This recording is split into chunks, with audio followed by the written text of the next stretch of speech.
تاريخي لنادي الزمالك. ايوه رئيس تاريخي. هو حضرتك مين اللي عمل النادي ده؟ ده كان هو وصاله بقى نادي عالمي. مين عمل النادي النهري؟ مين عمل قناه؟ مين اللي بدأ في 6 اكتوبر؟ ما كل واحد ياخد حقه. ايوه انا اللي عملت كل ده بفضل ربنا ومعايا مجالس مختلفه. هو ده كان نادي الزمالك؟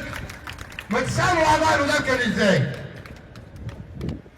كل اللي احنا فيه ده، حتى الشارع ده اللي جاي قيموه ب 3 مليار، خبير مزمن 3 مليار، كان بيمشي فيه اتوبيسات وعربيات. بعت المحافظ ايامها قلت له عايز ارصف الشارع. قال لي ارصفها على حسابك ده ملكك. والله احمل يا ابني بوابات. يلا ابني انت هو اطلع من هنا. يلا مين دول؟ ده صلاح ديابلة اسمه. يلا حطوا له رمل عشان يمشي. ده مش عارف مين. يا ابني مش 3 مليار دخلوا في 24 ساعه. جواب انا بعته للمحافظ قلت له تعالى ارصف لي. قال لي ده ملك النادي. ايوه يا مصطفى انا الحمد لله بفضل الله رئيس التاريخي نادي الزمالك. هات رئيس قبلي عمل ده. هو كان في نادي كده؟ هو كان احنا كنا بنيجي اهو. انت مولود في النادي وده مدير نادي من ايام ما كان بيشتم عضويتي مع ممدوح عباس. علاء ماله مش هنساها له. وكان بيعلق لي ورقه على الباب. جمال عبد الحميد بيلعب في النادي من الثمانينات وغيره وغيره وغيره. تمام يا جماعه احنا كنا بنيجي النادي واعضاء مجلس اداره مفيش 7 انفار في النادي. النادي النهارده فيه كل يوم 70,000 و80,000 بيجوا عشان النادي بقى فيه منشآت محترمه واماكن محترمه تقدر تقعد فيها. زعلانين لما انت قلت الرئيس تاريخي يا اخي مصطفى. مين عمل نادي نهري مش موجود في العالم؟ هو سيد الوزير لما بيجي له ضيوف بيوديهم فين؟ فرنسا، المانيا، ايه؟ روح نادي نهري الزمالك. مين اللي عمل قناه الزمالك واسسها؟ عايزين يفوق شويه. ايوه غصب عنك يا قليل الادب يا بتاع اللجنه رئيس تاريخي نادي الزمالك.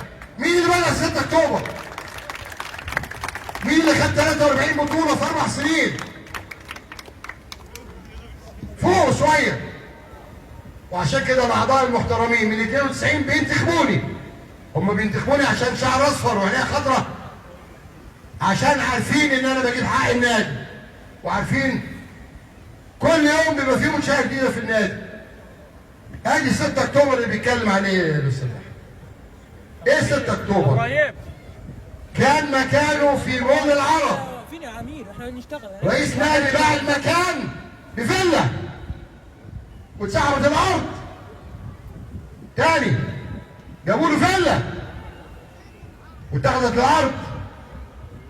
مين اللي رجعها؟ الرئيس التاريخي اللي هو انا. بطلب مني انا اللي مقدم طلب لرئيس الوزراء ورجعت الارض. جه ممدوح عباس 2013 اللي بيكسب يقول لك ايه؟ احنا مسددين كل الفلوس. يا عم اخر قسط انا دافعه في مايو 2020 كان يستحق في مايو 21. فانا رحت دافع قسطين مايو 2020 ومايو 21 كان القسط الاخير. ايه الكذب اللي انت بتقوله ده؟ ايه ده؟ ومش عارف انجلترا وطياره. بيفكرني بايمن نور لما كان مع مرسي بيتكلموا عن سد النهضه وقال له نخوف اثيوبيا نجيب طيارات ورق ونعمل احنا نضرب اثيوبيا. ايه ده؟ وده القائد مدفوع له اجر. ايوه يا شوبير مدفوع له اجر. انت اعترفت ان مدحت شلبي كان بيجيب لك شنطه فلوس ممدوح عباس طنطا. انت اللي قلت. ادي الاشكال اللي احنا ادي الاعلام. طلع مره قال له انت كذاب في الاستاد في 6 اكتوبر ويقول لك ايه؟ وهنعمل خيول. خيول ايه؟ بضحك والله. خيول ايه؟ خيول ايه اللي انت بتعملها؟ اتفرج. اماكن للخيول واماكن مش عارف لمين. ونيجي احنا نشتغل بجد وناس بتثق فينا.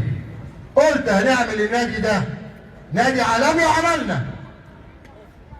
مش اقوال ولا افعال زي الافنديه اللي عمالين يشتمونا. اتعمل ولا ما اتعملش؟ اتعمل.